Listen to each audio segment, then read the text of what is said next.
Ayan, so nag-crave ako kanina ng hot choco and ito yung isa sa mga binibili ko dito sa Pampanga, Armenias. Ayan, since mahilig ako sa hot chocolate. So ito yung marirecommend ko dito sa Pampanga.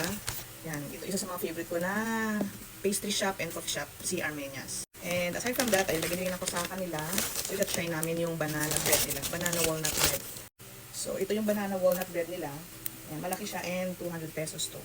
And yun, isa sa mga favorite ko sa kanila is yung cakes nila. And ito yung favorite ko na cake sa kanila, which is yung carrot walnut cake. So, slice lang yung binili ko. Since alam nyo na diet kami ni Ayan. So, dito sa Pampanga, kung naghahanap kayo ng masarap na cake and hindi siya ganun katatamis, ayan, i-try nyo si Armenias. Ayan.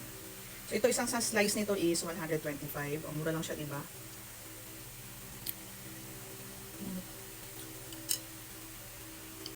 Ayan, isa sa mga favorite ko talagang cake is carrot cake. And then yung carrot cake nila, may nuts and may raisin. And hindi siya dry.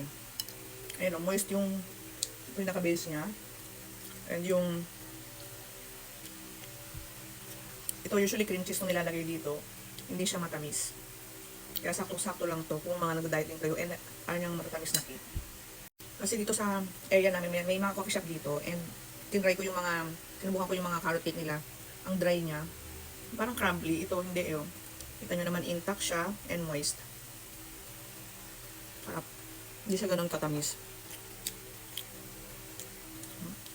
Ayan. As you can see. Sarap. And makikita mo talaga yun, oh. Makita mo yung mga carrots niya. Ayan. So ito yung malalay ko sa inyo. This one and yung cheesecake red velvet nila. Hindi rin yung matamis tsaka masarap. Ayan, so tikman na natin yung banana walnut nila na bread. Ayan, kumuha ko ng konti, at least para matikman ko siya.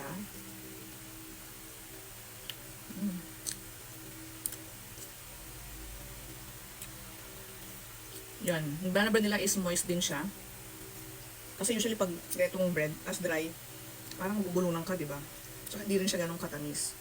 Tamang-tama to sa mga mahilig sa cake and sa bread na ayaw nila lang sobrang tamis.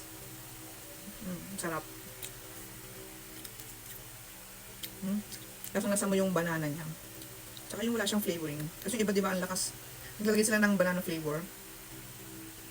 Ito wala. Yung natural flavor niya. And, ayun, makatikman mo lang yung vanilla. Tsaka moist na moist to. Sarap. So yun lang guys. Ayan, try nyo na yung Armenias kung naghahanap kayo ng masarap na bread, pastries, and cakes. Kaya, din alam ko na pwede rin mag-customize ng mga cake sa kanila. So, yun lang. Thank you for watching and see you on the next one.